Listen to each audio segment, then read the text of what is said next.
Atchutapuram pharma company reactor పేలుడు ఘటన బాధితులకు పరిహారం ప్రకటించింది ఏపీ ప్రభుత్వం.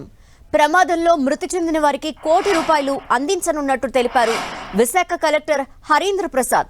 అలాగే ప్రమాదంలో గాయపడ్డ వారికి తీవ్రతను బట్టి పరిహారం అందించనున్నట్టు ఆయన తెలిపారు.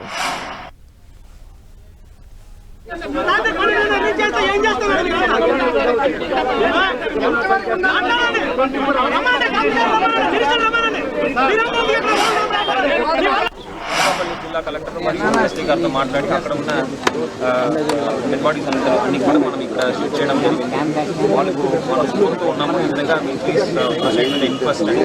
But they want an assurance కూడా కాంపన్సేషన్ సంబంధించి కమ్యూనికేట్ చేయడం జరిగింది. But specifically insist that collector come and help. So దాని మేరకు మన కూడా రావడం జరిగింది.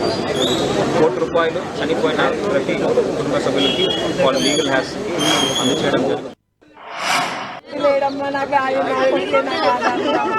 నా ఇంటికి నాకు ఆధార్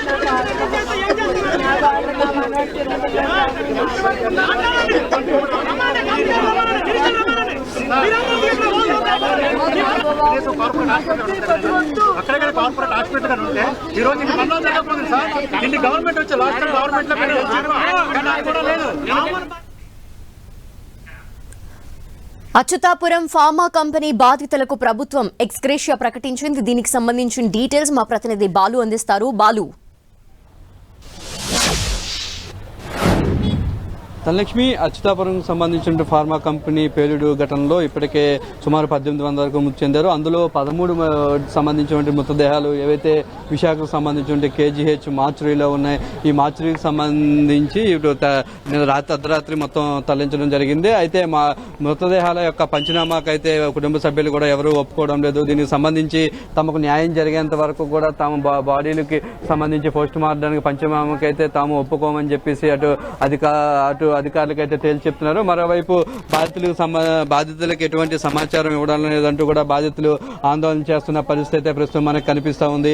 వాళ్ళు కనీసం సమాచారం ఇవ్వడం లేదు, చనిపోయిన వారి విషయంలో కనీసం పట్టించుకోవట్లేదు అని చెప్పేసి బాధితులు చెప్తున్నారు. మరోవైపు ఏదైతే తమ వాళ్ళు చనిపోయారో చనిపోయిన సంబంధించిన వ్యక్తులకు సంబంధించిన వారిని వెంటనే తీసుకెళ్లాలంటూ కూడా పోలీసులను పెట్టి తమని బెదిరిస్తున్నారంటూ కూడా వీరంతా కూడా డిమాండ్ చేస్తున్న పరిస్థితి అయితే మనం ప్రస్తుతం ఉంది. ప్రస్తుతం మనకి శ్రీకాకుళం జిల్లాకు సంబంధించినటువంటి మృతుకు సంబంధించిన వ్యక్తులు ఉన్నారు. సార్, ఏంటి ప్రధానంగా ఏం డిమాండ్ చేస్తున్నారు? మీరు మీకు ఏమైనా చెప్పారా? ఏంటి ఎవరు అటు ప్రభుత్వం నుంచి మీకు ఏమైనా సమాధానం వచ్చింది? ప్రభుత్వం నుంచి అంటే కలెక్టర్ గారు చెప్పారు కదా.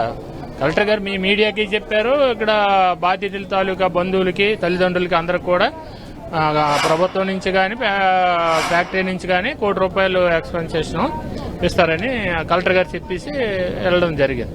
మీరేం డిమాండ్ చేస్తున్నారు? మేము డిమాండ్ అంటే ప్రభుత్వం తరఫున వాళ్ళ మృతుల తాలూకా బంధువులకు ఒక ప్రభుత్వం తరఫున ఉద్యోగము, ఈ ఎక్స్గ్రేషియా కూడా సరిపోదు, వాళ్ళకి ఆధారపడే బంధువులు ఇలా ఉన్నారు కాబట్టి ఎక్స్గ్రేషియా పెంచమని ఏమంటే ఇచ్చిందేది కూడా ఇన్ టైంలో అలాగా డ్రాగన్ చేయకంటే ఇన్ టైంలో ఇవ్వాలని మేము మా ప్రధాన డిమాండ్.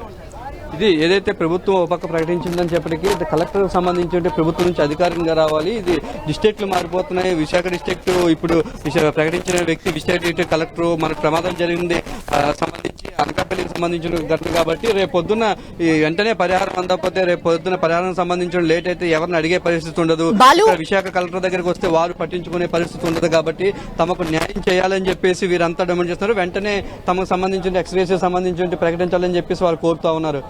ధనలక్ష్మి, అయితే ప్రమాదంలో 18 మంది మృతి చెందగా 17 మంది మృతదేహాలు మాత్రమే గుర్తించి వారి బంధువులకు అప్పగించడం జరిగింది. ఇంకొక మృతదేహం ఎవరిది అనేది కూడా గుర్తుపట్టలేకపోయారు అని తెలుస్తోంది. మరి ఇప్పటికైనా ఏమైనా తెలిసిందా?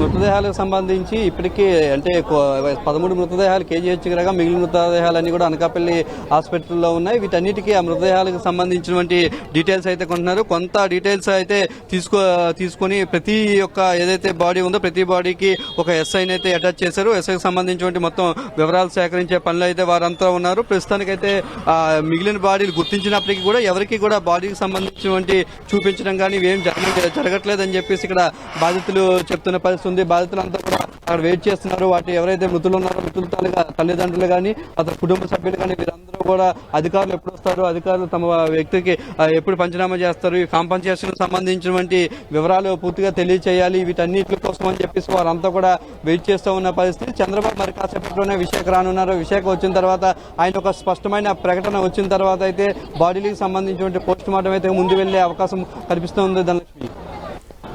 అయితే ఇప్పుడు గాయపడ్డ వారికి ఎంత ఎక్స్గ్రేషియా ప్రకటించారు, ఆ డీటెయిల్స్ ఏమన్నా తెలియచేయడం జరిగిందా కలెక్టర్? గాయపడికి సంబంధించి ఇప్పటికీ ఎలాంటి డీటెయిల్స్ అయితే ఇవ్వలేదు. గాయం తీవ్రత అయితే సుమారు 60 మంది వరకు గాయాలు పాలయ్యారని చెప్తున్నారు. వీరిలో 7 అయితే మెడికవర్ హాస్పిటల్లో క్రిటికల్ స్థితిలో ఉన్నారు. మరొక 3 అయితే కిమ్స్ ఐకాన్ హాస్పిటల్లో ఉన్నారు. వీరు ఎవరైతే ఎమర్జెన్సీలో ఉన్నారో వీరందరూ కూడా ప్రత్యేకంగా ప్రైవేట్ హాస్పిటల్లో చికిత్స చేస్తున్నారు. వీరితో పాటు అనేక ఆసుపత్రుల్లో అయితే చికిత్సను అయితే కొంతమంది బాధితులు తీసుకున్నారు. అయితే విశాఖ కలెక్టర్తో ఇందాక ఎవరైతే చర్చించారో ఈ బాధితులకు సంబంధించి కానీ అటు కార్మిక సంఘాల యూనియన్స్ కూడా చర్చించినప్పుడు బాధితుల యొక్క ఎవరైతే క్షతగాతులు ఉన్నారో క్షతగాతులకు సంబంధించి తీవ్రత వారికి తగిలిన దెబ్బలను బట్టి అయితే మేము కాంపన్సేషన్ అయితే ఫిక్స్ చేస్తామని చెప్పారు. అయితే దీనిపై కూడా వారు అటు బంధువులు కానీ ఇటు కార్మిక సంఘాలు కానీ స్పష్టమైన ప్రకటన కావాలని కోరుతున్నారు. ఖచ్చితంగా బాధితులకు ఎవరైతే ఉన్నారో వారందరికీ క్షతగాతులకి ఎంత అమౌంట్ ఇస్తారనే దాన్ని కూడా స్పష్టంగా చెప్పాలని చెప్పేసి అయితే వారు డిమాండ్ చేస్తున్న పరిస్థితి అయితే కనిపిస్తా ఉంది ఇక్కడ. Okay, thank you Balu. నా కొడుకు బాబు నా పక్కన కొడుకు బాబు నా భర్త లేడు బాబు నా పక్కన ఒక్కడికే నా కుటుంబానికి